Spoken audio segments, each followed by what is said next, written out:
session. Today we will begin with the plenary lecture, and this will be delivered by Professor Raghavendra Gadagkar. Professor Raghavendra Gadagkar needs no introduction.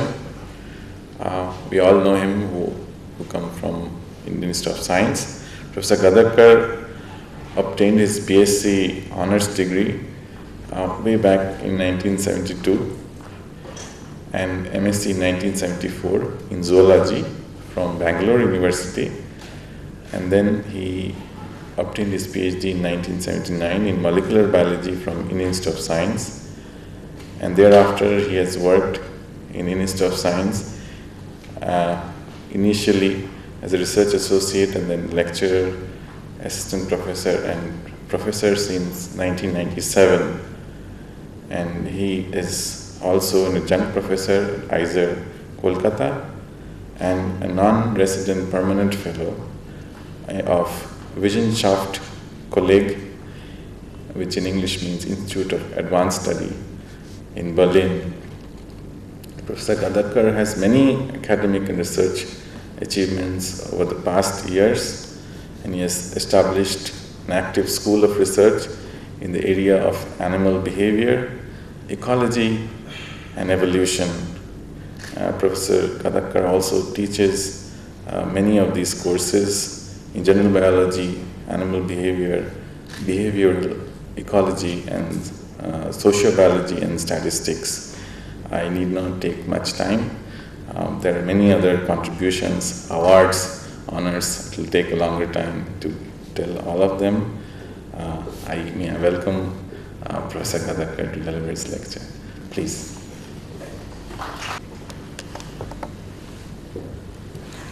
Good morning.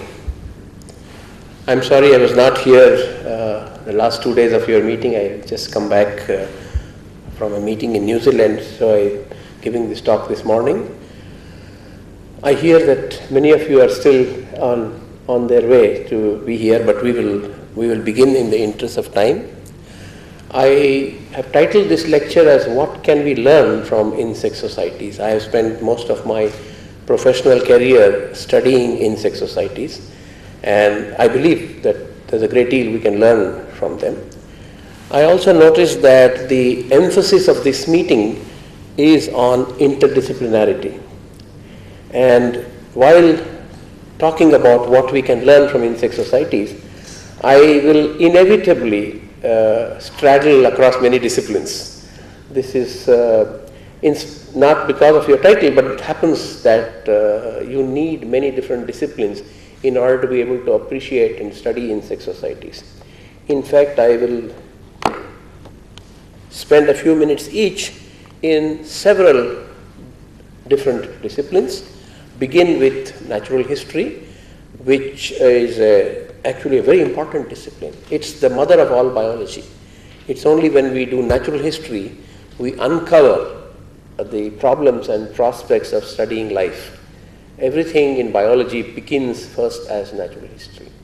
In the 19th century, that's all we had. We had only natural history. In the 20th century, natural history gave rise to many different things that we could do in biology at different levels of biological organization. The ultimate of that, of course, is molecular biology, molecular genetics.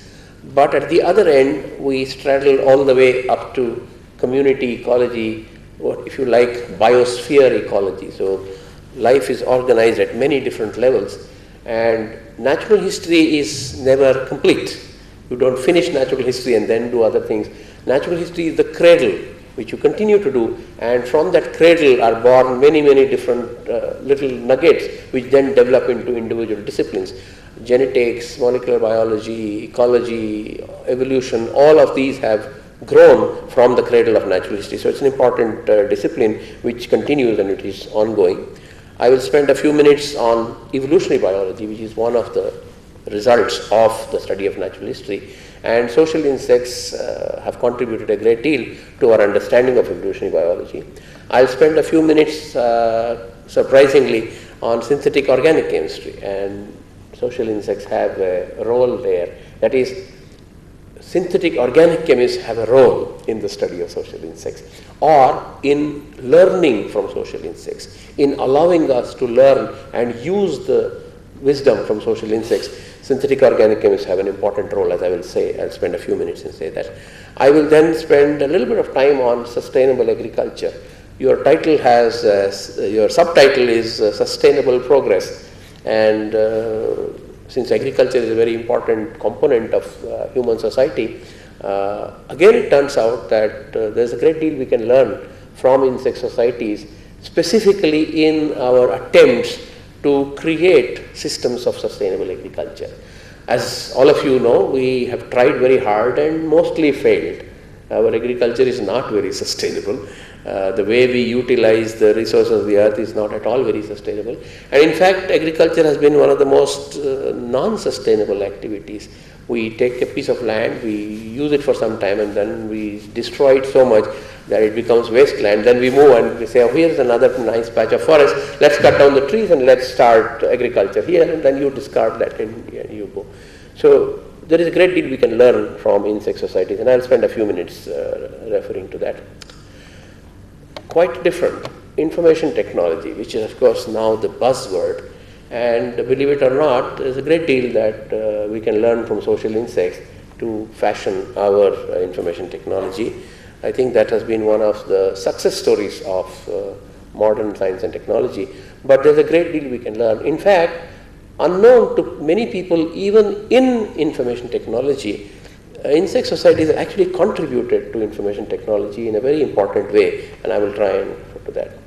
And yet another rather discipline, robotics, which of course now has become very important for science, for technology, for military, for the United Nations. Everywhere robots have become very important, robotics has become very important, and again there's a lot we can learn from social insects in this area.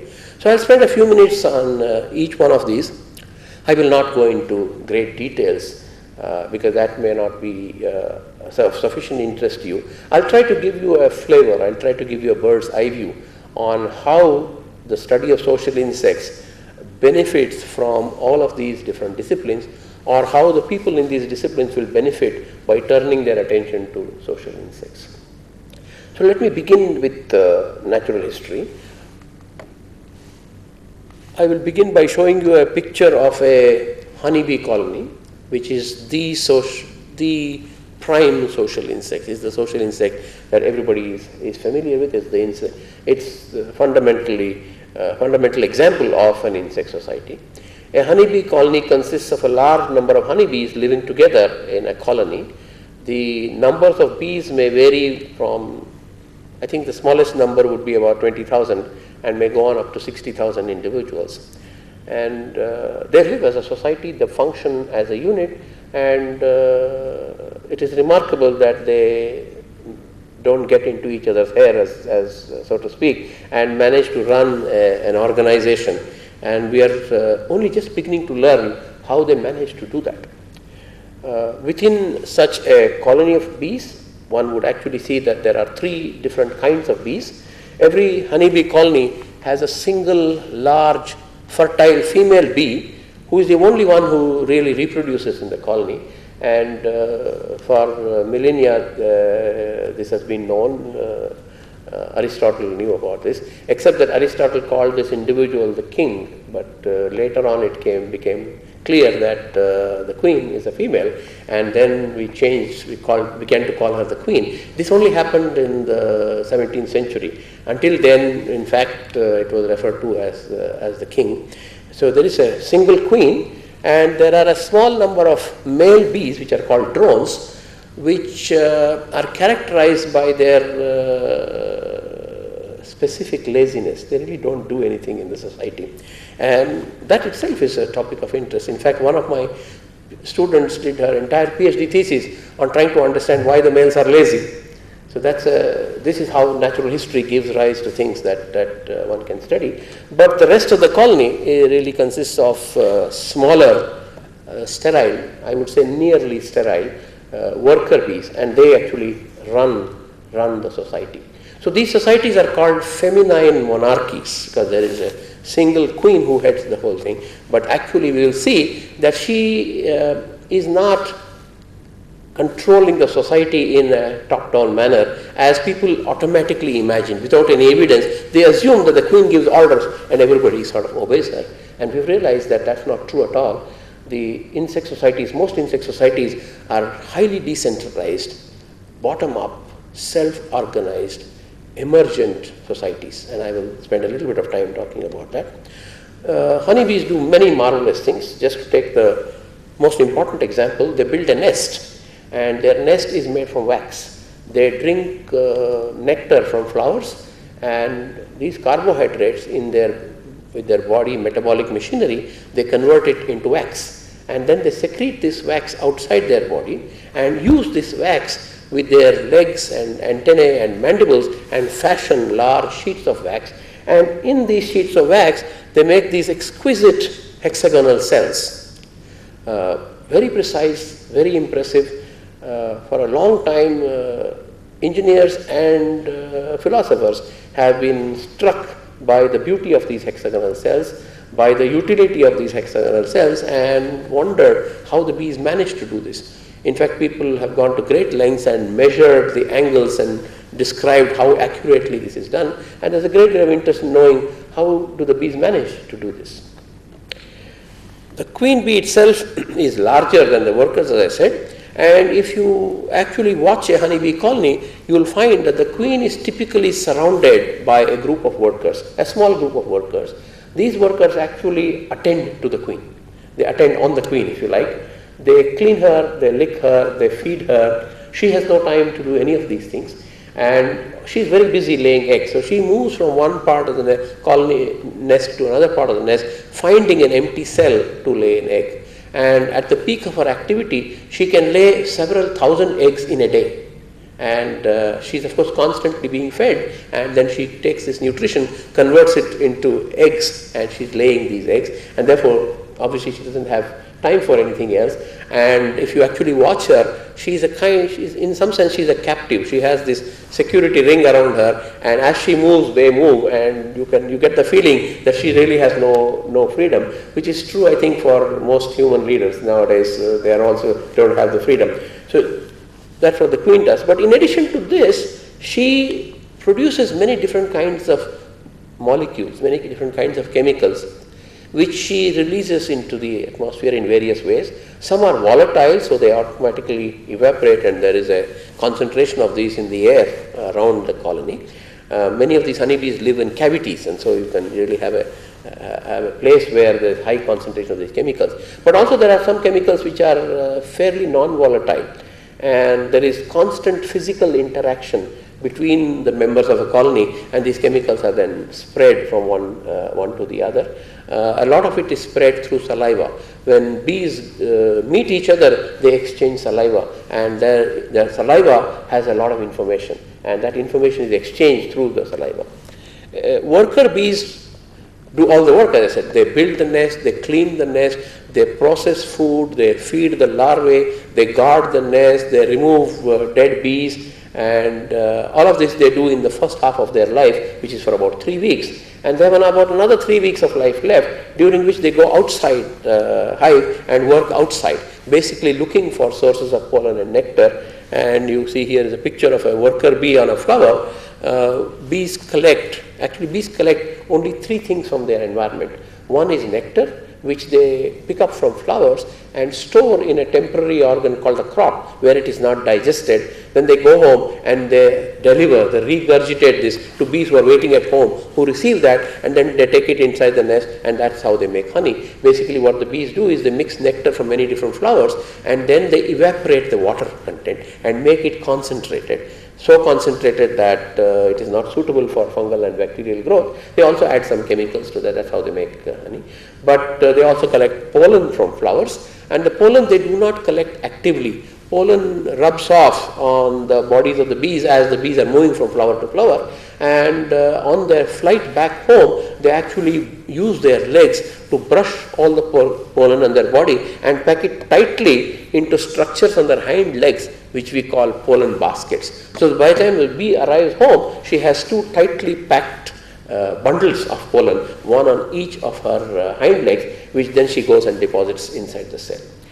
The resource that the bees use is very sparsely distributed, small quantities spread over a vast area. You can imagine each flower gives a few microliters of nectar, but the bees collect kilograms of this. And the only way they are able to do that is that there are scout bees which go out and look for this food, and when they find it, they are able to come home and recruit a large number of bees to go to the same source and bring it all back. Without that ability, they wouldn't be able to do that. And they do that by a remarkable invention of their own, which we call the bee dance language. So the bees actually come home and perform a dance, and through this dance they are able to communicate to the bees at home what they have found, how far away, how to get there, and how much of it is there. All of this information is conveyed through the dance language. This is a picture of the Austrian zoologist Carl von Frisch, who deciphered this language in the early part of the 20th century. In fact, in 1973, he was awarded the Nobel Prize for deciphering the dance language of honeybees. We'll move on from the honeybees and take another prime example of an insect society, and that is of ants. Ants similarly live in very populous colonies, usually headed by a queen, and ants seem to have gone one step further than honeybees in their mechanism of division of labor. In the case of bees, there is division of labor, but the same bees do all the tasks, except that they do it at different times in their life. As they grow older, they switch from one task to the other, but the bees don't change, except in age, they are the same. In the case of ants, different tasks are done by different members of the colony who are different in size, in shape, in morphology.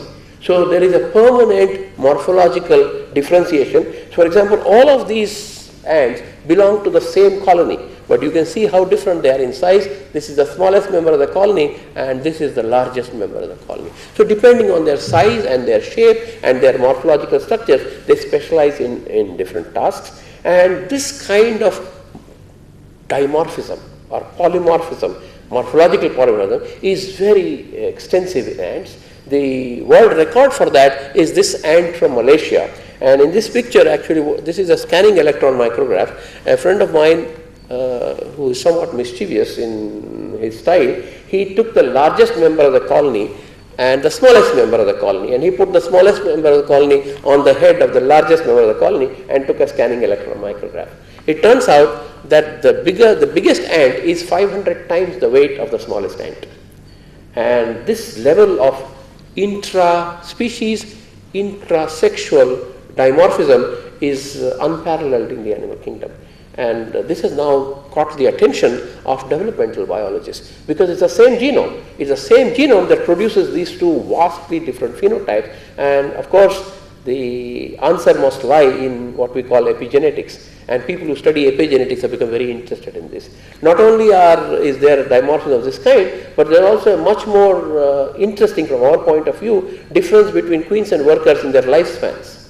There are ant species known where from the same genome, one phenotype is the worker whose lifespan is that of a few weeks, and with the same genome, another developmental pathway leading to another phenotype, that of the queen, she can live for decades. And this is all done through modulation of gene expression. So even those who are interested in studying aging and senescence have become very interested in social insects. So that could have been another discipline that I could have talked about if I had more time.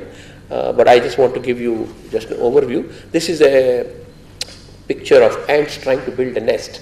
Ants, these ants, which are very common here all over campus, I can guarantee you that there are some in NIAS campus, there are plenty in IISc campus. They build their nest by stitching leaves together on top of trees. These are live leaves still attached to the tree, but they bring them together and they stitch them in this fashion. You can see thousands of ants climb on these leaves and bring the edges together, and once the edges come together, they actually stitch the edges using silk fibers. And adult ants cannot make silk fibers, but larvae can make silk fibers.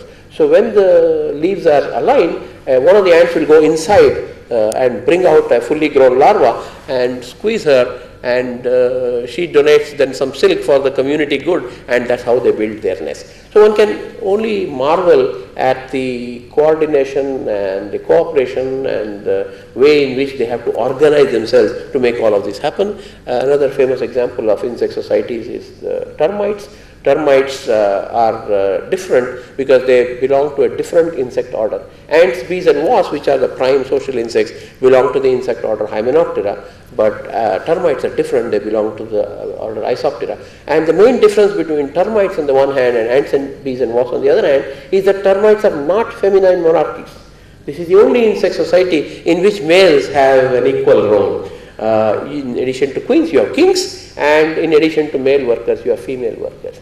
But in most of the advanced termites, in fact, the workers are the juvenile stages. So this is a drawing of an ant colony. This is the queen, this is the king. He doesn't look very impressive, but he is the king. And all of these are workers, and these workers are juveniles. In fact, in many higher termites, the juveniles die working. They never get a chance to grow up. And one can describe this as the ultimate in child labor. So they are put to work, never given a chance to grow up, and they simply don't grow up. That brings me to wasps, which are my favorite insect societies.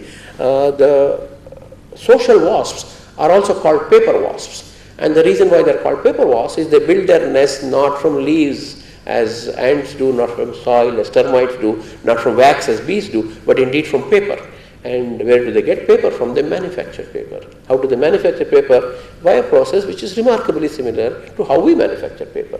They scrape cellular fibers from plants, add various chemical secretions, chew it up into a fine pulp, spread it to a thin layer and dry it, and that's paper. And indeed it's paper, you can write on it. You see here the whole nest is covered with a paper envelope. And if you open that envelope, you will actually see what I like to call a multi-storied apartment complex. So there are many, many layers. All of this is paper, and this is how they also have hexagonal cells like the honeybees. And only thing is they do not store food because they are entirely carnivorous. So they cannot store food. Unfortunately, they have not invented a refrigerator, so they have to find their food every day. But the cells are used for rearing the young ones, as in the case of bees, and the white things you see here are all the pupae, which are ready to become wasps. So there's a great deal we can learn from social insects simply in terms of natural history. But let me now go to some more specific examples, and let me talk about evolutionary biology. Evolutionary biologists are fascinated by social insects because social insects present evolutionary biologists with the mother of all paradoxes, a paradox which they have not been able to explain until this day.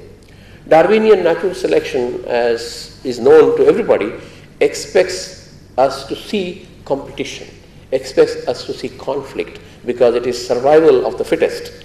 And therefore one would imagine that if an individual were the opposite of being selfish and being competitive, would disappear from the face of the earth because it would lose the game in terms of natural selection. And yet insect societies provide the prime example of what you might call altruism. That is, individuals working for the welfare of somebody else and not themselves. In fact, all workers in all insect societies sacrifice their own opportunities to reproduce and pass on their genes to future generations and simply work for the welfare of their queen or king and work for somebody else's offspring. And this is very hard to explain on the basis of natural selection. And so this is a major paradox, and therefore evolutionary biologists are very interested in insect societies.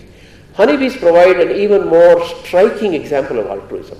I don't know how many of you have been stung by a bee, but if you remember that it was an unpleasant experience, you will be happy to note that it was a much more unpleasant experience for the bee, because every time a bee stings you, she dies.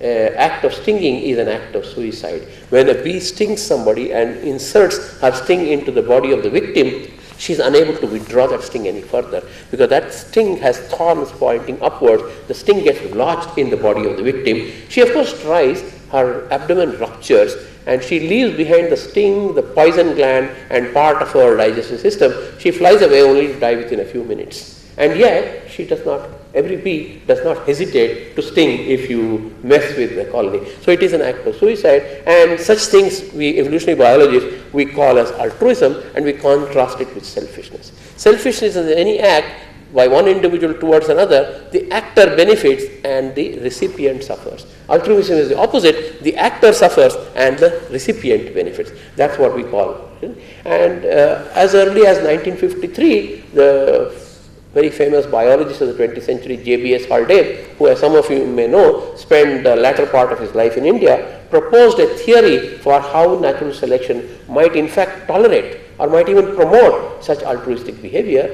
He imagined that he was standing on the bank of a lake and one of his brothers was drowning in the lake, and he declared that his calculations show that if one brother is drowning, it is not worthwhile for him to risk his life and save his brother. But if 3 brothers are drowning, then it is worthwhile for him to risk his life. And his calculation simply was that if I and my brother share 50% of our genes, then if I have a gene for such altruism, my brother has a 50% chance of having the same gene. And if I die and save one brother, then the gene in my body is definitely lost, and there's only 50% chance that the saved brother will have the same gene. So if I keep doing this, the genes will disappear from the population. But if I can save 3 brothers for the loss of one, then one copy of gene is lost, 1.5 copies of the gene on average are recovered, and therefore such genes can actually increase in the population. The message is that altruism can be favored by natural selection if it is specifically directed towards close relatives, and will not be favored if it is directed indiscriminately to other members of the population. We try to test this theory. I and my students work with this social wasp. This is a smaller nest. Fortunately, they do not cover their nest with an envelope, so we can watch everything else. And a British biologist in 1964 used Haldane's idea. Whether he took it from Haldane or came up with it independently is disputed, but he came up with a rule in evolutionary biology, which is now called the Hamilton's rule, and this laid down the conditions under which altruism will actually evolve. He said we must consider the benefit of an altruistic act to the recipient, the cost to the donor, and the actual proportion of genes shared between these two. And he wrote down a fundamental equality: RB minus C must be greater than 0. The benefit times relatedness minus the cost must be greater than 0 for natural selection to favor altruism. So we have tried to test this idea of Haldane and Hamilton by building models to understand how this might happen. So we built a so-called inclusive fitness model, and we have tried to measure these parameters: the cost, the relatedness, and the benefit. And in doing so, we found that the relatedness is in the wasp colony that we study is much less than is theoretically expected. And this is for 2 reasons. One is the queen seems to mate with different males, store sperm from all of these males, and then use them later on indiscriminately, so that her daughters do not have the same father. They have different fathers. So they are, in the human language, half sisters. In addition to that, in the wasp colony that we study, the queen can be driven away and one of the workers can become the next queen. After some time, she is driven away and another worker becomes. We have followed this closely, and we have constructed, like people do for human royal families, we have constructed a royal pedigree of the wasp colony. And we are able to show that these pedigrees can be quite complex. And because of the complexity of these pedigrees, within a colony live not just mother and her parents and their offspring, but in fact sisters, brothers, nieces and nephews, cousins, cousins' offspring, mother's cousins, offspring, mother's cousins' grand offspring, all live together in the same colony.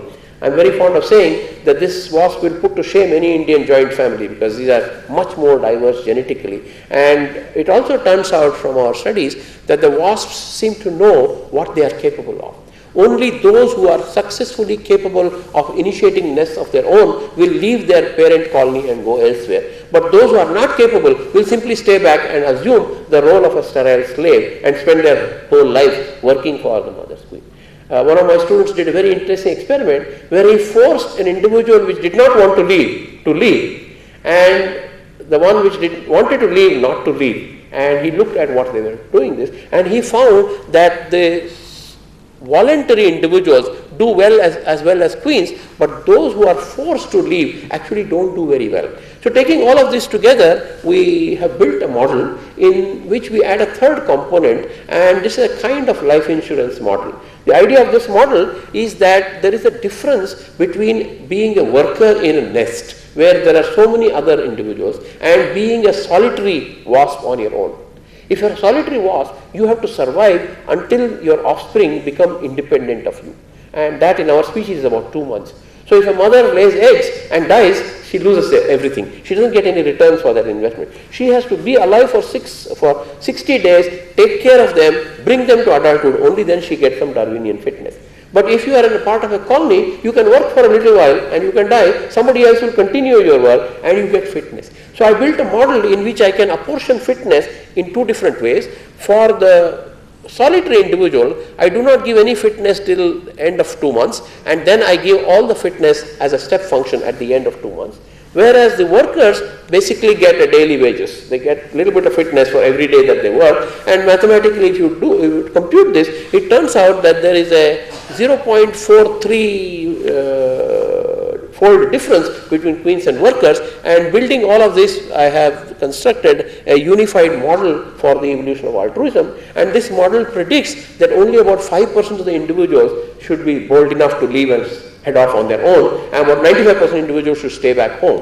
And a student of mine decided to test this prediction, and he actually showed that the wasps behave roughly as the model predicts. He found that about 92.5 to 94% actually stay in the group, and 4 to 5% actually leave and venture out on their own. So we think to have provided at least one kind of solution to this paradox. As I said, I just want to give you a flavor of different disciplines. So I will move on now to something quite different, and what I mentioned is synthetic organic chemistry. I've already mentioned that in the honeybee colony, the queen produces different chemicals, and through these chemicals she provides information to the workers. We used to think she controlled, but as I show you, we do not control. And I already showed you a picture where the queen is always surrounded by these workers. Now how does this happen? It turns out that the queen produces certain chemicals, releases them in the atmosphere, which is very attractive to the workers, and they find her through that process. In the absence of those chemicals, the workers will never be able to find her. And people have discovered that this chemical works over considerable distances. So in fact, if you take the queen out of her colony and place it, let's say, 5 meters away from the colony, very quickly the workers will realize that they don't have a queen anymore. They will also realize that the queen is there, and they will all leave the colony and they will sit around her. So they are very attracted to this, and this is how they find their queen.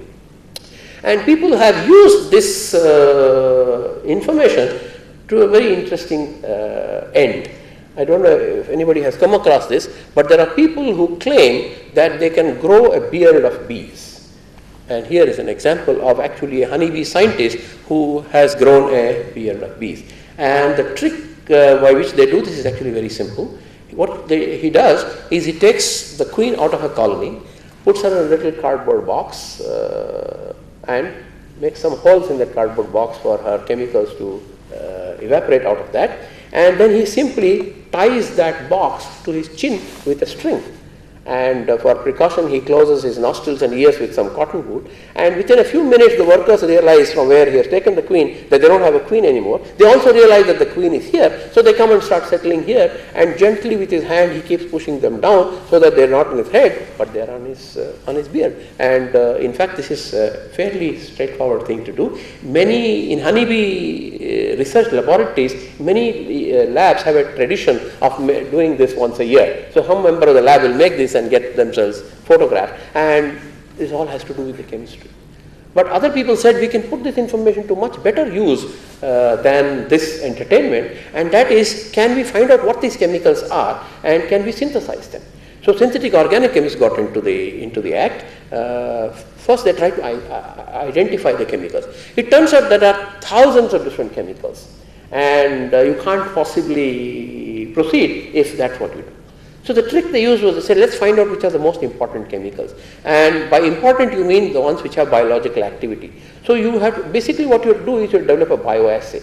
And the bioassay they developed simply was that what chemicals will be attractive to workers. So they started by taking a few chemicals, and it turns out that there's a mixture of 5 different chemicals which, if present in the exact ratios, that mixture is highly attractive to the workers. Now there are many more chemicals that the queen has. maybe that increases her attractiveness, maybe that has other functions. But this mixture of 5 chemicals in these exact ratios is highly attractive to workers. And these are, as you can see, very straightforward chemical substances, easy to synthesize in the laboratory, and you have to add them in the right mixture. So people have actually synthesized this, and they produce this mixture which is highly attractive to the workers of bees. You might notice that this consists mixtures of both aliphatic compounds and aromatic compounds, and interestingly there are also optical isomers, and you need both the isomers, and you need them in that exact ratio. If you change the composition of this with the same chemicals, it doesn't work. You change the ratio slightly, it doesn't work. That also tells you what ability that the workers have to be able to measure this cocktail in the correct ratio. You change the ratio slightly, they don't respond anymore.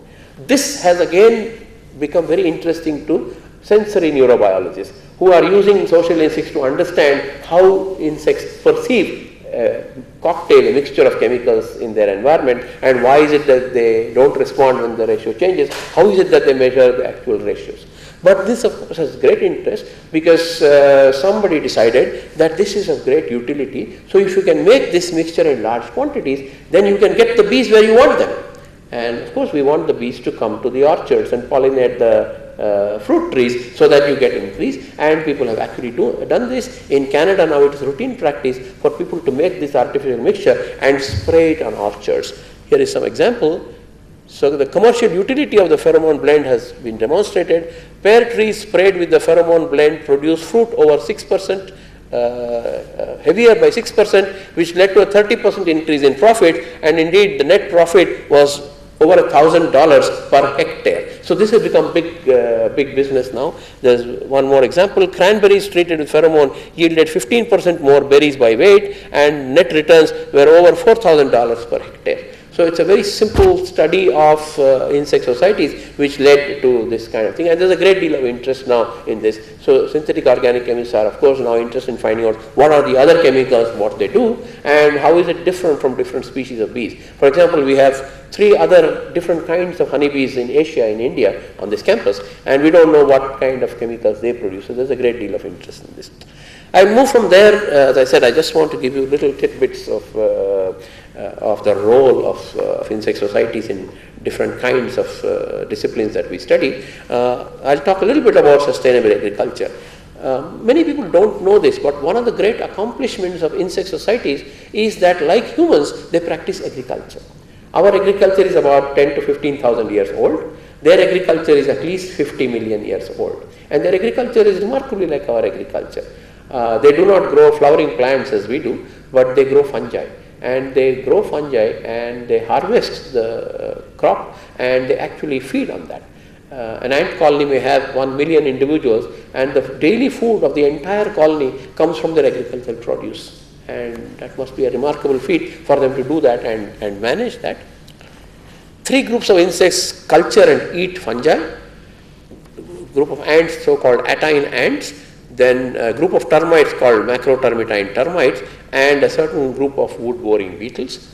The beetles are of minor importance and the termites are poorly studied, but most of what we know comes from the atine ants, which are best studied because they are devastating pests of human agriculture in the neotropics. So there's a great deal of interest in understanding these atine ants, and in the course of that we have discovered.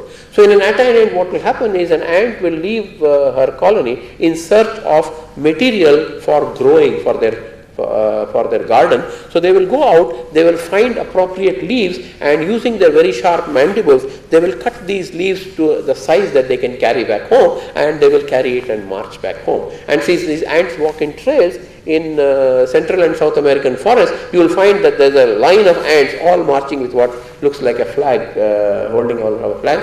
These are leaves which are brought to the nest.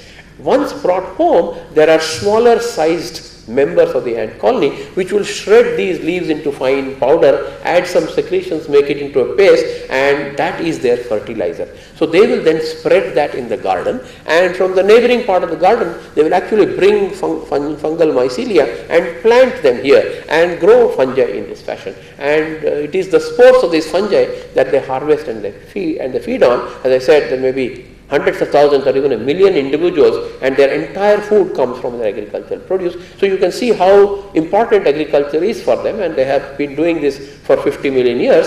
Not surprisingly, there must be a few things for us to learn from them.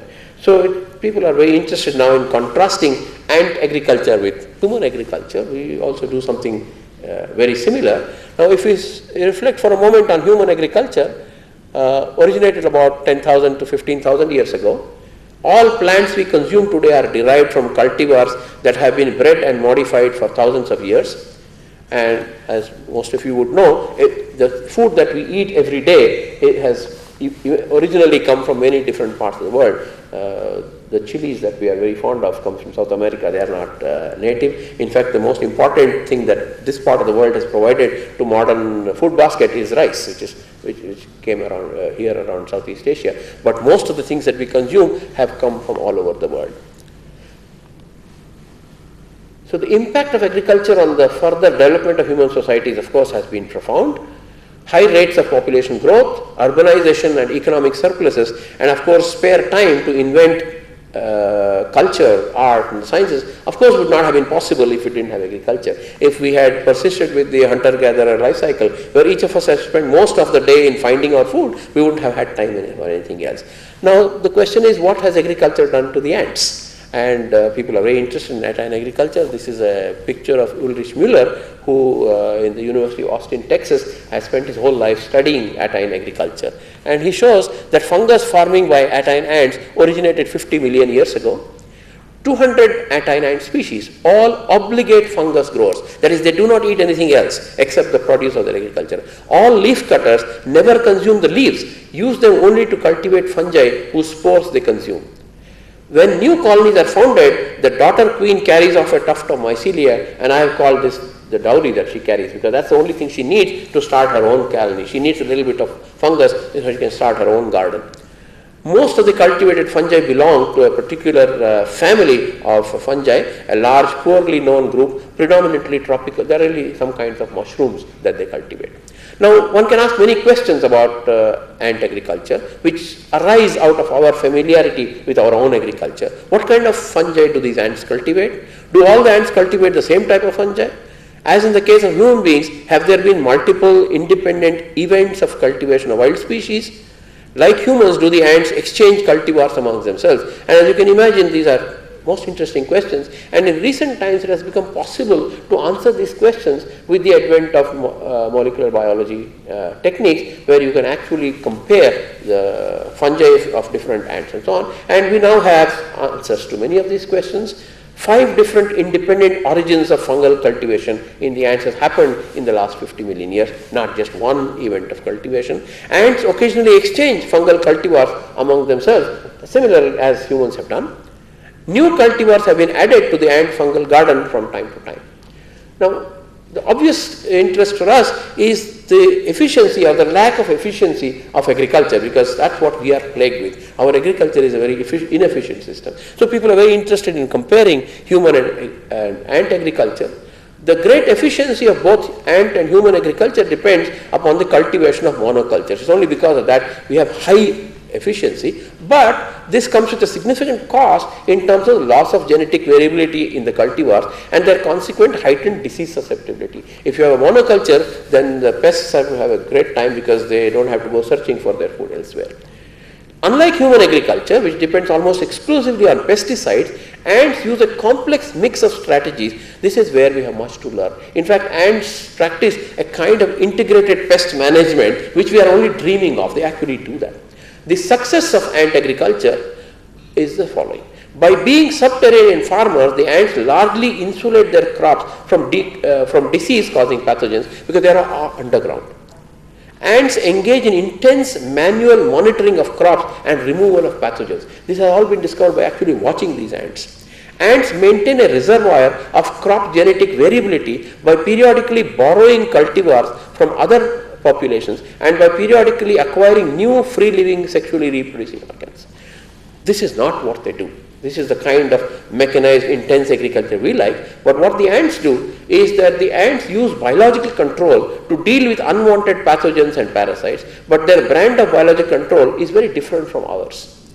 It does not simply involve suddenly bringing in an exotic biological enemy of the currently most devastating parasite. That's what we do. If there's a problem of outbreak of some pest here, you go to South America and bring a wasp parasite and release it here, and for some time it works, but then the wasp parasite becomes your problem. But that's not what they do. What the ants do is instead it involves the continuous selection, engineering and cultivation of a whole consortium of microorganisms, resulting in integrated pest management in the true sense of the term. Indeed, ants go further. They provide space on the surface of their body, as you can see here, for a certain bacteria to grow. And this bacteria then produces the antibiotics which keeps away unwanted pests in their friend. So they actually host it on their own body. It's very interesting to reflect on this. The contrasts are very interesting. The farming ants have undergone major evolutionary changes themselves, while they have caused few reciprocal evolutionary changes in the species they cultivate. So if you compare ants which practice agriculture with ants that don't practice agriculture, you find that the ants have changed.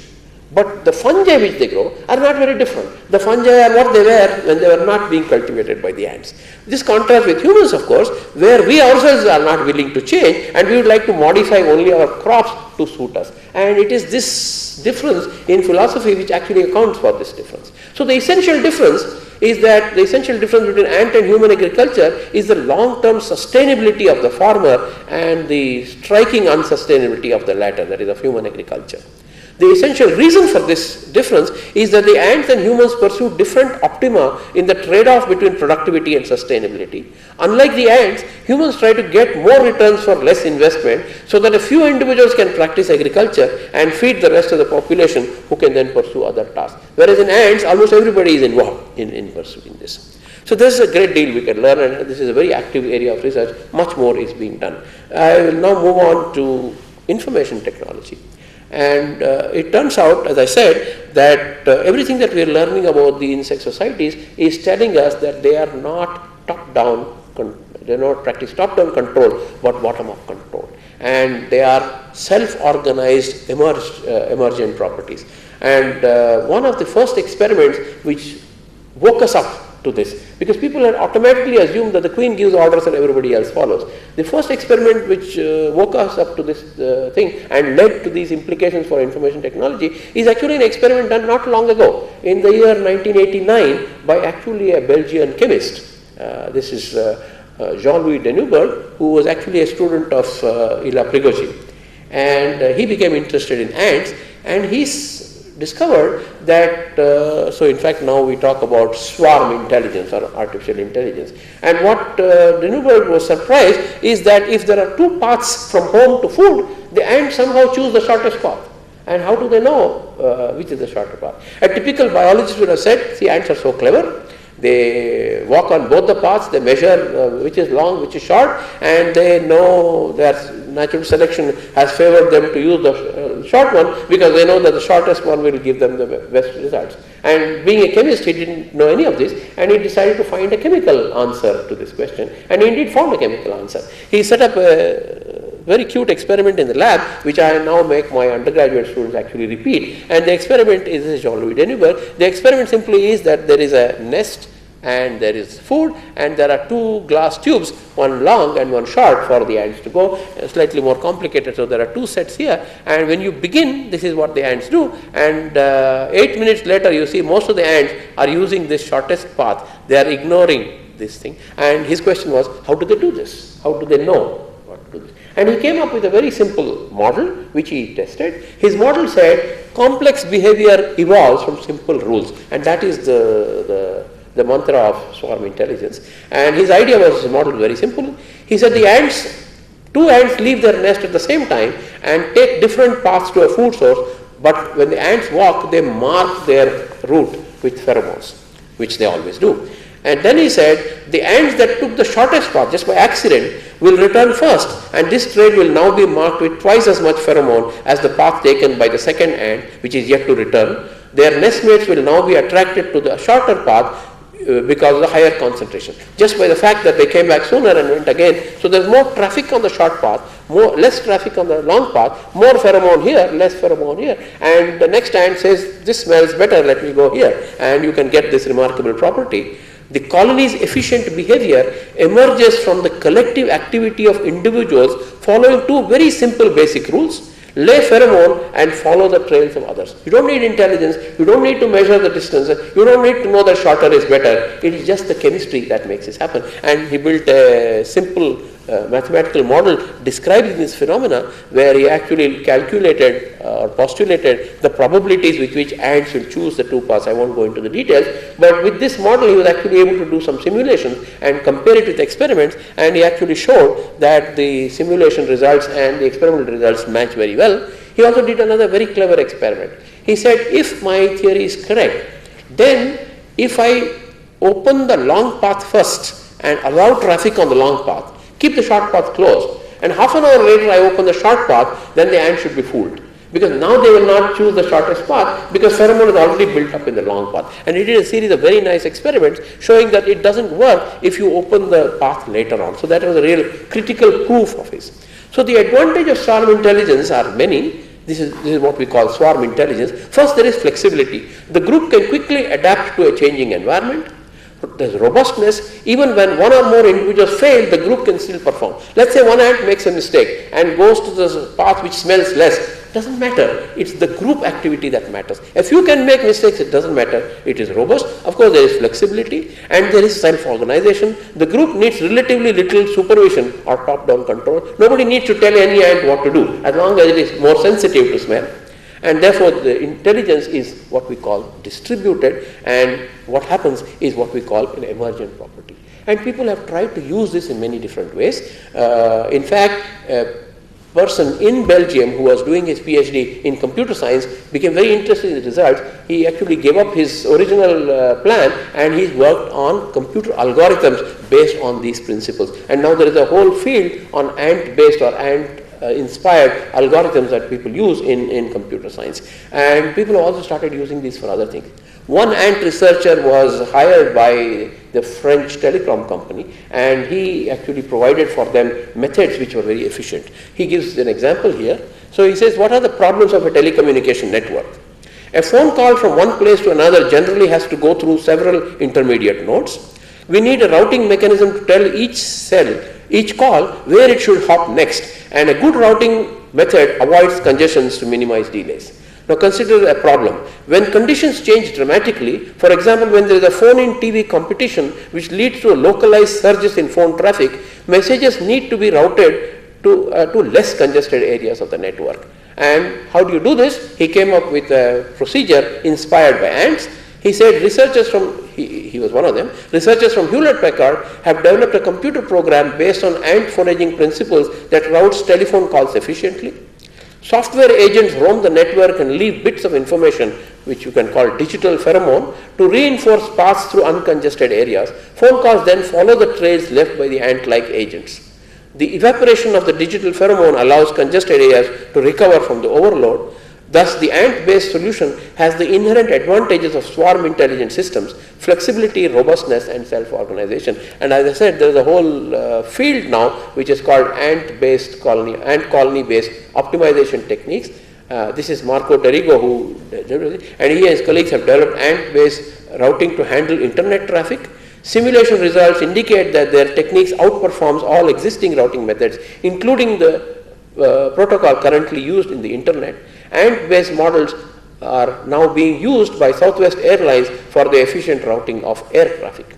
Eric Bonobo, the person who was hired by the French Telecom, says that the ultimate application of ant-based routing methods might be on the internet, where traffic is painfully unpredictable. The most powerful insight from swarm intelligence is that complex collective behavior can emerge from individuals following simple rules. Possible application of swarm intelligence may be limited only by our human imagination. I will very quickly go to the last topic, that is of robotics, and this actually goes back to Carl von Frisch, who got the Nobel Prize for deciphering the honeybee dance language. He showed that bees in their dance language not only tell the bees at home how to go there, but actually estimate and tell them how far you have to go. And he wanted to know how the bees actually give this information. How do they indicate how far you should go? And he found that the waggle dance, the speed of the waggle dance is correlated with how far to go. And he produced a very nice, very famous empirical plot, which to this day we teach students, we introduce in textbooks. And what he found was that the tempo of the dance, that is the number of circuits per 15 seconds, falls off with distance, so that if the dancer is dancing very rapidly, it means the food is very close by. If the dancer is dancing very slowly, it means the food is very far out. And he actually did experiments from very close to the hive up to 10,000 kilometers, that is up to 10,000 meters, that is 10 kilometers, and showed that there is this kind of curve. But he could not understand how do the ants actually measure this. This is how they communicate, but how do they measure? And he had a theory which actually did not work, but in the 1960s, people came up with what seems like a very counterintuitive theory. And the theory that we have today is called, it was published in this, and it says, honeybees are widely believed to assess feeder distances by the energy spent on foraging flights. This is what von Fischer thought, but this doesn't seem to be true. However, a critical review of this energy hypothesis reveals many inconsistencies in the experiments from which it was derived. In fact, new evidence shows that the energy hypothesis cannot be correct. And they say we propose instead an optical flow hypothesis. Bees use the speed of retinal image motion perceived from the ground to estimate the distance flown. That is, they actually measure image motion on their retina. And by that, we humans do that actually quite often. We can see how far things move in our retina in the train to see how fast the train is traveling. That's how we estimate the speed of the train. And Mandyam Srinivasan, who actually was an MTech student in IISc ECE department in Canberra now, he was in Canberra when he did this, he decided to test this. And he trained bees to fly into a little tunnel, and he put these images of different densities in the tunnel, and therefore he changed image motion of the bees and made them to underestimate or to overestimate the distance they had flown. He did some very clever experiments, very simple experiment, keeping a hive of bee in his garage and finding out how they estimate distance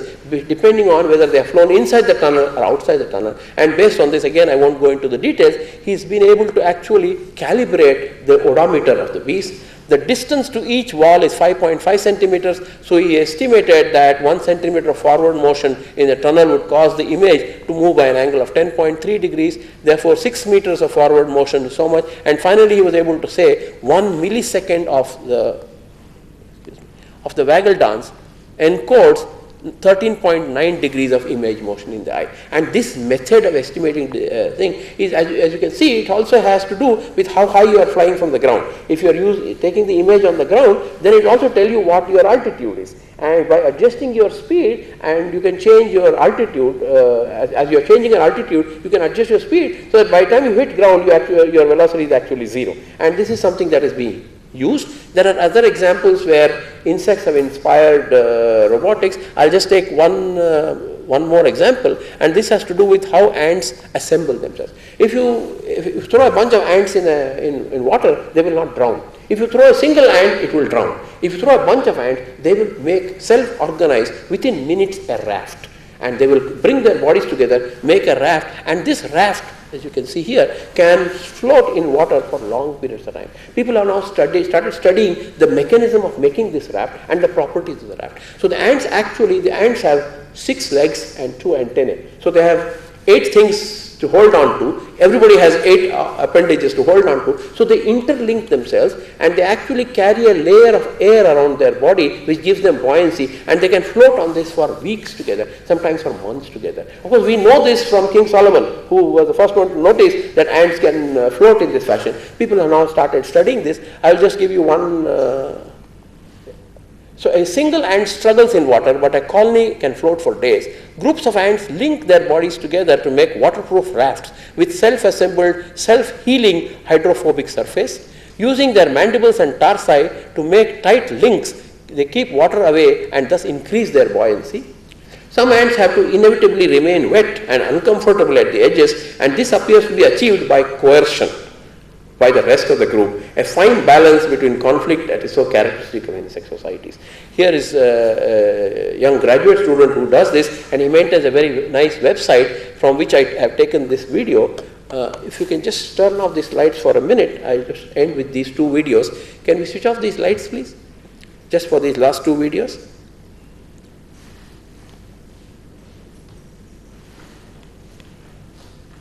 I have just two videos to show you how these rafts are made and how they work.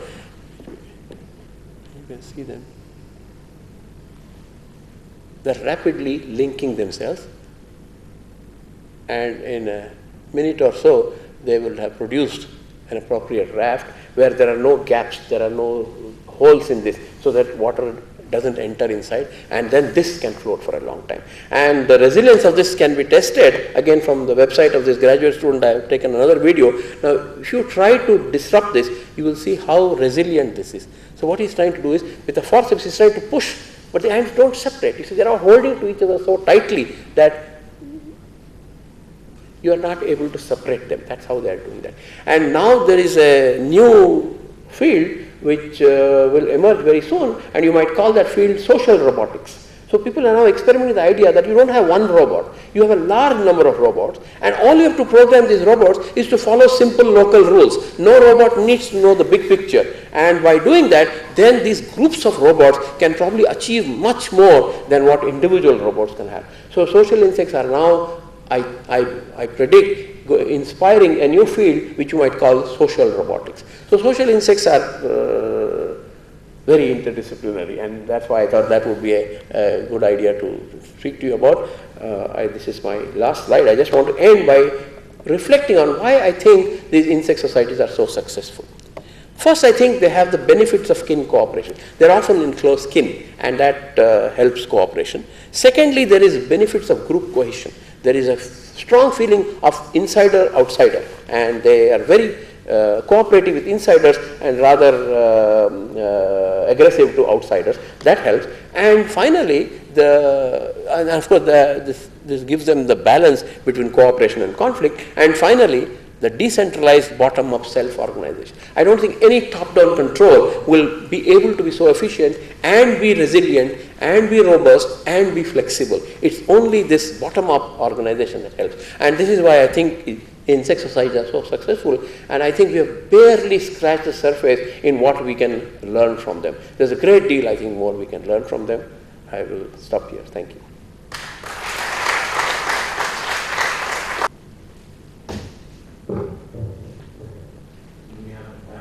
Fascinating talk. It's open for discussion. Questions? Unfertilized, small number of unfertilized, I don't know, 20, 30, 35,000 known social insect species. And you will find that only a handful of species have been studied in any great detail. So there's a great deal we can learn from this. So in some sense, basically anything you want, you will find it. You just have to look at the appropriate species.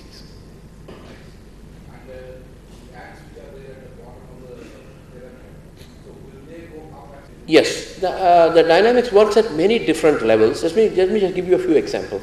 In the case of honeybees, age is a very important factor. So what a bee does is basically dictate the oldest of the young bees will start going out much earlier than is normal for them. And we call these precocious foragers. We do these experiments in my lab. Now you can remove all the young ones. Now the youngest of the old ones will stop going out, stay back, the behavioral shift. Bees have glands in their mandibles through which they secrete chemicals which are needed to feed the larvae. Now the older bees which have stopped feeding larvae and started going out have lost these, they have all dried up. But they will regrow them, they will regenerate them and become overage nurses. So there is dynamics of this flow in the colony. The colder it gets, up is warm. Now for the brood, the social insects have humidity, carbon dioxide and so on. So the conditions in this vertical stratification are different. So every day the brood spends part of its time close to the surface where they get heated up. When it becomes too hot, they are carried. So there's a daily dynamics of this kind. And to take just the last example, one more example, there are in many they are put into action. But you have to keep them unoccupied, not doing anything, if they are to be available in an emergency. If you put them all to work, nobody is available. So there are many levels at which this is a very dynamic system. And as I said, we are only beginning to understand it. Yeah. Yes. So how well is their system for pheromone sensory mechanism? very highly developed. In fact, they have receptors on their antennae, which as I said, they cannot just smell a molecule, a mixture of molecules.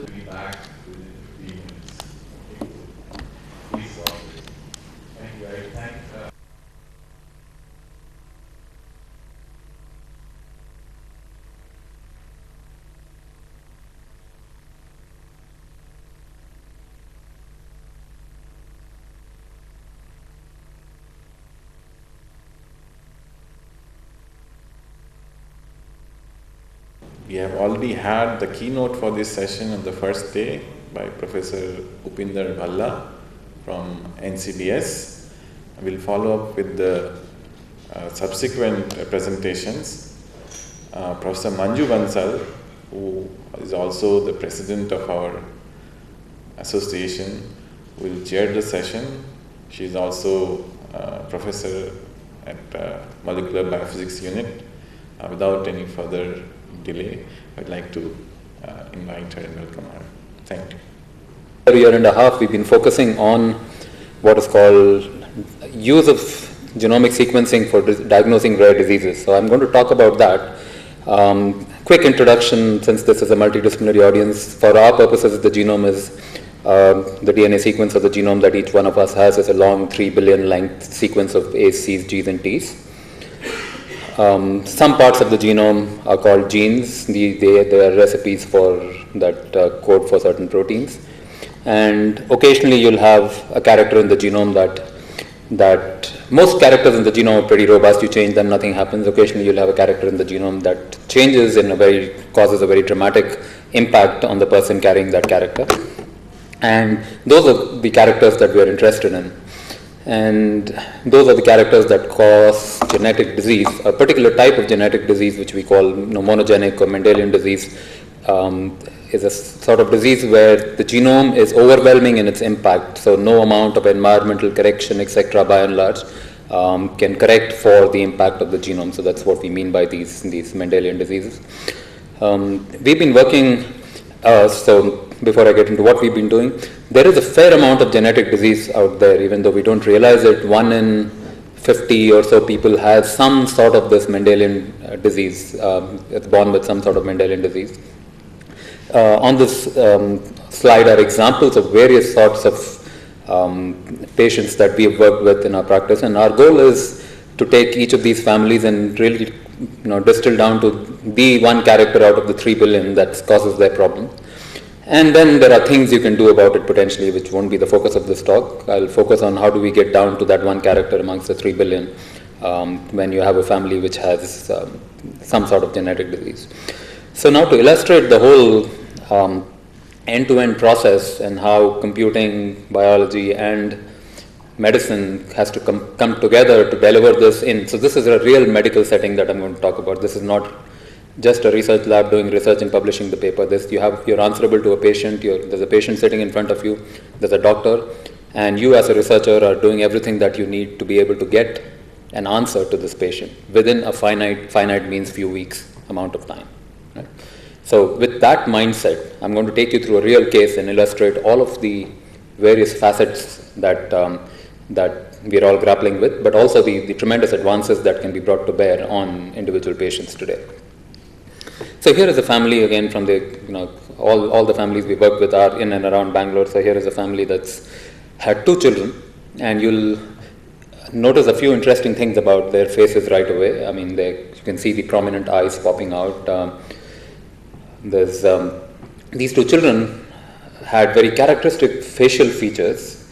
For those, I realized through this exercise that there is a field of medicine called the study of facial dysmorphisms, where people can look at faces and look at the proportions and guess what might be going wrong inside. That's a fairly evolved field in the study of medicine, but it's highly limited because really unless you look deep inside into the genome, there's only so much you can say. So these 2 children were born with what to a facial dysmorphism expert would be very characteristic facial features, characteristic of certain sorts of diseases. But in addition to that, more seriously, they were born with hypertension. Hypertension is something that you acquire as you grow older. It's a disease of aging more than anything else, but these kids were born with it, which is very unusual. They were also born with various other small issues that I mentioned here, but most importantly, they both died in the second year of life due to their respiratory apparatus was just not strong enough to keep breathing. So there's respiratory insufficiency. They both died. They're both brothers. So both from the same, so it's genetically related. So the chances are that if this happens to two brothers in a family, there's a genetic cause to it. Since it occurs so early in life and since it's so overwhelming in its impact, it must be a very focused genetic cause and not a very diffuse genetic cause. At least that's a reasonable guess to make. And the question is, can we figure out what this genetic cause is? Can we figure out that one character amongst 3 billion that's causing this problem? And if so, can we use this now to help the next child, if any, in this family? So if the parents of these children were to have their next child, can we help them in some form, knowing this genetic character? So that's the question at hand. So our window into the genome is, of course, sequencing. So we have to sequence the genome, and I will walk you through the sequencing process for those of you who are not hugely familiar with the process. What you do is you take many copies of the genome. So you have many cells, each cell has a complete copy of the genome. So you take many cells, you get many copies of the genome. The genome is too large to sequence end to end. To get the whole AGCT sequence from end to end, it's just way too large, 3 billion characters at one stretch, you cannot read it. So you end up chopping it up into many small pieces, and this is done randomly nowadays. So as a result of chopping this up, many copies of the genome up into many small pieces, what you get is a whole collection of little pieces. These pieces can now be read by modern technology. So there is chemistry plus optics plus a whole lot of parallel chemistry that works together to take all of these pieces and read them all simultaneously. So you get on your computer, on your disk, for every one of these little pieces, the entire sequence of AGCTs that comprises that piece. But you get it for each of these pieces, you don't get it for the whole. Which means, if you know each of these pieces, and you've got a lot of these pieces, you've completely lost the order of where each piece came from. Right? So each piece, you know what the sequence is, but where did it come from, that's lost. So you've torn a book into a piece of paper into shreds, you have each of the shreds, and you've forgotten what the original paper was. And to compound that problem, there are lots of pieces. Typically, if you sequence the whole genome, you'll get 1 billion of these pieces. So firstly, there's a lot of data, there's a large data problem, there's a large compute problem, and there's a fundamental problem of how do you put these pieces together so that you can get the original sequence, and then from the sequence you can start and try to identify which character in that 3 billion was causing the problem at hand. So to put these pieces together is non-trivial. There are lots of algorithms, and the people have worked on this for a long time, but those are all very sort of difficult and have incomplete results. So what people instead do is use the fact that we do know the genome sequence for at least a few people, and that we have obtained through great pain by putting these pieces together. We've gone through sort of an elaborate process that costs millions of dollars, that goes over many years, and we've managed to, through a combination of experiment and elaborate computing and all of that, put together the entire genome sequence, or 99.9% of the genome sequence of at least a few individuals. Now that we have the genome sequence of at least a few individuals, and we know that any two individuals are very similar. I would be different from you in about 1 in 1,000 places on the average. Therefore, the pieces that I get, let's say I were to sequence my genome, these little pieces that I get, I want to put them together. I can use somebody else's, this so-called reference genome, the genome of some 5 other individuals, as a guide, and try to see whether I can use this as a guide to assemble these little pieces. And the way I do that is, since any two genomes are different in only 1 in 1,000 places, each one of these little pieces that I got from my genome must be present somewhere in this person's genome as well, but with a little change. 1 in 1,000, which means that if each piece is typically just 100 or a couple of 100 characters long. So that exact piece must be present here, but since any two genomes are slightly different, there might be slight differences. So if I take each piece and search for it in this reference genome and allow for a few mismatches and errors in that process, I should be able to then search and figure out where it came from. And once I take each of these pieces and place it at its appropriate location, I've pretty much I've solved the problem of figuring out where each piece came from. So here is a piece, for instance. And these pieces are called reads, by the way, so that's just terminology. So here is a piece, for instance, and this is where it came from. You can see that this stretch of the reference genome matches the piece sequence, except that there are a few changes you have to make. You've got to make this A a G, and then these two T's are no longer present. So in my genome, these two T's are not present, and that's why the piece doesn't have these two T's, but the reference genome has. My genome has a G, while the 5 other people whose genomes were sequenced have a C in them, and so on. So point being that you can take each of these pieces, search for those in the reference, allowing for a small number of errors, and effectively now, with that, you know where every piece came from. Even though you lost the order completely out here, you've recovered that order out here. So now this is a large compute problem. There's a billion of these reads, and you've got to search for each one of them, allowing for some amount of error. And occasionally, the amount of error that you have to allow for can be quite large, because sometimes there are these long deletions. I might have a whole big chunk that's removed compared to the reference genome, which means that I've got to allow for a piece to be split into 2. And these 2 pieces actually come from very far away in the reference genome, but they are adjacent in my genome because there's a whole chunk that's missing. So the compute problem of taking a billion pieces and searching for them in the reference genome, allowing for sometimes small amounts of error, sometimes large chunks removal, it's a very significant, complicated computing problem. And I will not go through the computational aspects other than the fact that there's a lot of engineering that's needed to get this running in a few hours' time. Otherwise, it can take days and weeks to run. So we've got a lot of engineering work to do, which we've done to get it down to a few hours, to the point where the data sizes are so large that reading off the disk and writing to disk becomes the bottleneck as opposed to just the compute. So let's assume that we've done all of that. We've taken each piece, placed it at the appropriate place in the reference, allowing for a small number of errors, etc. Then what? Then what happens is, so let me illustrate that with this example. So each of these gray bars is a piece that we obtained from my genome sequence, let's say. Right? So think of each of these little gray bars that you see here running across the stretch. Each of those is a piece of length about 100 or so. And the sequence that you see here is the reference genome sequence, the genome sequence of these 5 people which has been painfully assembled. So now, my goal is to find where is my genome different from the reference genome. The reference genome is sort of the genome of 5 healthy individuals.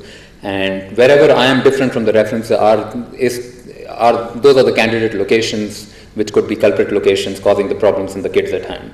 So when I place each of these pieces at the appropriate place in the reference, then I can immediately read out places where all of these little pieces are saying something that's different from the reference. For instance, each of these pieces has a T in it where the reference has a C, which suggests that my genome really has a T in it while the reference has a C here. You'll notice there are occasionally stray characters, so these are noise characters. There's a G here in this piece, but that doesn't mean that my genome has a G here, because the other pieces at this place are not telling me there's a G there. So this is a noisy system. You're making noisy measurements, and you correct for that noise by taking votes from lots of pieces together. Okay?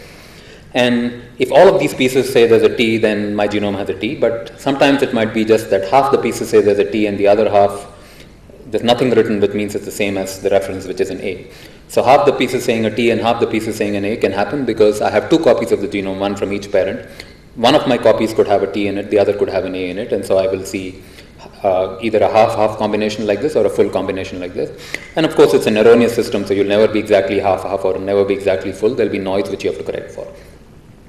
But having done all of that, what you can get through this large compute is a list of locations where my genome is different from the reference genome. Right? And the challenge, though, is that this list of locations is very large. You're starting with a genome that's 3 billion. We are different in 1 in a billion places. And depending on how much of the genome you measure, if you sequence the entire genome or you sequence just the genes, etc., you will get a list of about 50,000 to 3 million places where your genome is different from the reference. So in other words, now we sequence these 2 kids and we sequence their parents, and what we get is a list of 50,000 to 3 million places where they differ from the reference, and that is the candidate list of where we have to look for the culprit variant, the culprit character. Now, which of these is the culprit character? So that becomes the next question. So you still have a lot of candidates, and you've got to funnel them down to the one that is causing the problem at hand. And how do you do that? So that's the next challenge. So the challenge so far has been a combination of molecular biology, instrumentation, chemistry to get the sequencing done, a lot of high throughput computation to take this large amount of data and reduce it down to 50,000 to 3 million variants. And now we have to run it through a funnel where we take this 50,000 to 3 million variants and now get down to the 1 or 2 that are interesting. So now there's a number of different filters that we're going to apply, and each one is going to require a lot of preparatory work, a lot of information collection, and I'll walk you through each of those. The very first thing that you do, and I'm going to take a representative figure, let's say we have 400,000 variants to begin with, somewhere between 50,000 and 3 million, depending upon how much you sequence, etc. So the very first thing you do is say that we're going to look for rare variants. So a variant means that there's a character in me that's different from what is there in most people. That's most people roughly defined. So that's a variant. Now, the variant that I have, a character that I have, could be shared with many of you. In fact, there are many, many characters that my entire village might have, my entire city, or 50% of my village might have, but it's rarely seen in other parts of the world, etc. So there are lots of variants that are shared between many, many people. But those variants which are present in many people are unlikely to cause the phenomenon at hand. Most people do not die when they're 2 years old. So the variant that we are looking for is something that has to occur very rarely. It either is present only in these 2 kids or it's present in very, very few people. Right? So we're looking for rare variants. And how do we identify rare variants? We have to have created a database of variants across many, many people. So we ought to have sequenced many, many people and archived all of their variants in a place where we could then go and look up and say, I found this new variant, how many people is it present in? If it's present in many, I don't consider it. If it's present in very, very few, then I say, okay, this is still a candidate. So there is the need to create these population databases. And in particular, these databases are created of normal people. People don't have any specific disease, etc. And it's ironic, but creating large databases of people who are completely normal can help in diagnosing disease cases tremendously, because you can cut down the number of leads that you have to chase tremendously. So typically we observe that about 50% of the variants get cut down by just applying this rare variant filter. And this filter is being applied based on current databases, which are very limited. So as we increase the realm of these databases, as we sequence more people, more normals, and bring them in, these methods will become more and more efficient, and there'll be less and less work to be done. We still have, at this point, a lot of work to do. We still have 200,000 variants that we have to filter down from. So what do we do next? So we have 200,000 variants, and we say these variants are spread. For most part, our variant selection has been such that these are clustered in and around the genes. We haven't yet looked at parts of the genome that are well outside those genes, because our understanding of those variants, disease-causing variants, could well be present in parts of the genome that are not genes, but our understanding of those parts and our predictability on those parts is very poor still. So focusing on these 200,000 variants in and around genes, what impact do they have on the resulting protein is the next question that we ask. Several of these variants are synonymous. They don't change the resulting protein very much. Several of these are sort of near, so-called intronic, near the exon, etc. Occasionally they may have an impact, but most cases they don't, etc. So several of these are in parts of genes that are not very interesting. So there's a number of ways to determine impact on protein. So using all of that, you can again, and this requires again a lot of sort of modeling work, but at the end of that, you can cut down the candidate list by a tenth down to about 20,000. Now you have 20,000 variants. What else can help you? Now we can look within the family. We have the 2 parents who were completely unaffected. They were normal. There was nothing wrong with them. Then the 2 children who both had the problem. And we can start asking the question, if it's a variant that's causing the problem, then the children should have the variant and the parents should not. Of course, we can refine that a bit more, because there are these models of inheritance. If there is if it's a recessive disease, then the children need to have the variant in both copies, while the parents can have it on only one copy. If it's an X-linked disease, the children might have it. Both were boys. Remember, that's a very important thing to note, because in X-linked disease, boys are particularly exposed to it because they have only one copy of the X chromosome, while the mother whom they inherit the X chromosome from has 2 copies of the X chromosome. So if the boys had only one copy and that copy had the variant, while the mother had inherited from the mother, but the mother had another copy of the X which protected her. So you could apply these rules and basically say that I'll eliminate anything that's present in the children, but also in the father in both copies, for instance. You can eliminate that. So you can eliminate a bunch of these variants based on what we call segregation in the family. And that gets you down to a relatively small number of variants. Instead of variants, I'm looking at genes as the unit, suddenly switching here, but it doesn't matter very much. So I have about 50 genes at the end of this process still. So we started with a funnel of 400,000 and used a number of techniques down to, so there are 50 genes that are still potential candidates at this point. So now you start with these 50 genes and say, how else can you cut them down further? So far, we have succeeded in automating pretty much everything. And all of that can be done. The sequencing can happen in a few days. The entire automated pipeline can run in a few hours. And from the time that the sample arrives, in a few days, you're down to a candidate list of 50 after a lot of crunching, etc. So now with this 50, what can we do? So most of these 50 genes are not that interesting. So we have to now bring in information and knowledge about these genes.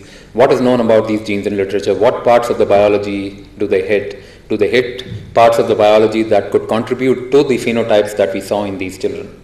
If they don't, then you could eliminate them, etc. For instance, if one of these genes causes deafness, that's not something we saw in our children, so we could eliminate that. But how do we know whether what each gene causes? Of course, on an individual basis, if you were working just on this case alone, you could just go and spend a week on these 50 genes and do something about it. But we are talking of a process that has to scale up, that has to sort of do, 1 in 50 people has a genetic disease. So if we have to address a large fraction of those, we need a process that scales up and automates and so on. So doing all of this in a scaled up fashion is what we're looking at, which means that we've got to somehow abstract out a lot of published information about clinical phenotypes of genes and roles in development from literature and capture them proactively in a form where you can easily, quickly query it and automatically sort of tag these genes by, do they look like likely matches to this phenotype or not. So a lot of work along these lines we've done. And at the end of this process, you end up getting about 5 genes that are relevant. So these 5 genes, this may or may not be visible, it doesn't matter. These 5 genes are, for this case, there are only 4 here, roughly 5. So 4 genes listed here. So far we've managed to automate, as I said, automate things substantially. But at this point, it's really down to people looking at it and making assessments. And I'll tell you how these assessments can get slightly complicated. So, for example, take this last gene here. It has been reported in literature to cause similar sort of manifestations, so hypertension, early hypertension, pulmonary hypertension, respiratory death, etc. But it also comes with an additional hallmark phenotype called cutis laxa. So people with variants in this gene are born with skin that's completely loose. Skin is typically very elastic. If you pinch it, it pulls back in place. But these, if you have a problematic variant in this gene, you'll be born with skin that's completely saggy because the elastic fiber generation and maintenance in the skin is impacted by this gene. So that's called cutis laxa. But these kids did not have cutis laxa. Even though this gene causes the phenotypes that are present in these kids, it also causes an additional hallmark phenotype that's just not present in these kids. So you can knock it out. So these sorts of expert decisions have to be made. Here is another gene where the variant is at the very fag end, and by looking at what other variants are known in this gene and by looking at where it is, you can sort of make an argument to some extent and say it's at a place in the gene where it possibly cannot cause a serious impact on the protein, etc. So this requires expert manual work, and at the end of that process you're down to 1 gene, the filamin A gene that we found in this case. So the very first gene out here. So let me tell you a bit more about this gene and see if I have 5 more minutes, right? 11, 15? 5 more minutes. So I will try to complete the story in these next 5 minutes. So we've gone through this process of going from taking the genome sequence, generating the variants. We have 400,000 variants, distilling down all the way down to 1 gene that looks interesting. And this gene, so we've drawn the protein here. So think of the gene or the protein as just a linear stretch where different parts of the gene are marked out because they have certain characteristic functions, etc. But those are not very important here. What is listed here on the left is a list of diseases that this gene causes. And you can see that this gene is a pretty potent gene. By the way, it's on the X chromosome, and both our kids were boys, so you can see that chances are that it's an X-linked disease. So this gene causes a wide range of diseases which span neurological, skeletal, respiratory phenotypes, a large number of them. And several of these diseases, each of these dots out here is a mutation that's been reported in literature. So there's been a patient with this variant at this location in the gene reported in literature as having that disease, and that disease comes with various skeletal and neurological phenotypes. And you can see that some of these dots are in red, which means that it's male lethal. So males with this variant die very early. And lots of these dots are red, you can see. And there's this particular cluster of dots which appears in this disease called Melnick needle syndrome, which is specifically characterized by these eyes popping out, by the facial features around here. So if a lot of us may not have noticed, the distance from the base of the nose to the mouth and the distance from the mouth to the chin, that ratio is a certain ratio. Typically it's 1/3, 2/3. And in Melnick needle syndrome, it's pretty much the opposite. So there's much greater distance from the nose to the mouth than from the mouth to the chin. And which is what's the case with our boys as well, puffed cheeks, eyes popping out, etc. So that seems like a very good fit. There's pulmonary hypertension reported in other cases. There's death due to respiratory insufficiency reported in lots of cases. So all of those counts make it look like a good fit. We might have found the right gene. Now, what we're realizing in genetics is also that the story is constantly about, we still don't know enough about the genome. So there's always somewhat of a match, and there's always something new that comes out. So what is the new twist? These kids had systemic as well as pulmonary hypertension. That's never been seen at all anywhere before. The variant that these kids have is out here. It's in a part of a gene that's not where all the other variants are clustered around. However, it's in a part of a gene where it's heavily interacting with lots and lots of binding partners and doing various things. I won't go into the functions of this gene. So there is a new twist to it, and yet there is a match, a considerable match with everything else that's known. And so one needs to make possibly further arguments, and there are a variety of further arguments that you make, and one of those is that you look at whether this character in this gene, the character at this location in this gene is conserved across many, many species. So over 500 million years of evolution, you go back to mammals, you go back to amphibians, go back to fishes, and you find that this character is exactly the same in all the sequencing that's been done on fishes, amphibians, mammals, any mammal that you take. While these two boys and their mother have somehow chosen to depart. And none of their near neighboring family, we checked all of those, have anything other than the conventional character that's been preserved for ages. So these two boys have somehow got an event that hasn't been observed at least for 500 million years. The mother also has that event, but only in one copy. So the other copy protects her.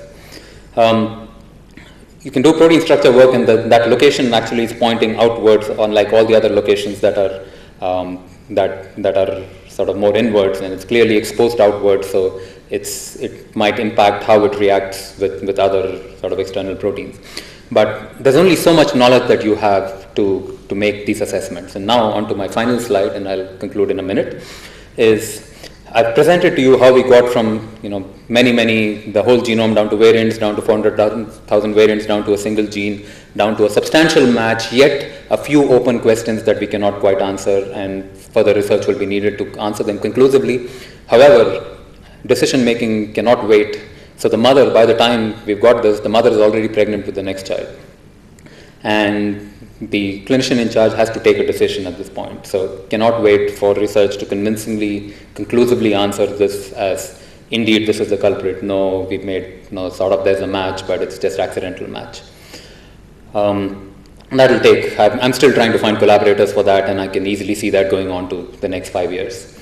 But this is imminent. This was imminent in April of last year, where the mother was pregnant with the next child. They had to decide what to do. So the clinician who was monitoring the child monitors it using the ultrasound. That's a primary tool, and she noticed some abnormalities in the ultrasound which could indicate Down syndrome. So she said that's valid reason enough to take DNA out from the fetus while it's still inside the mother's body, test for Down syndrome. Down syndrome turned out to be negative.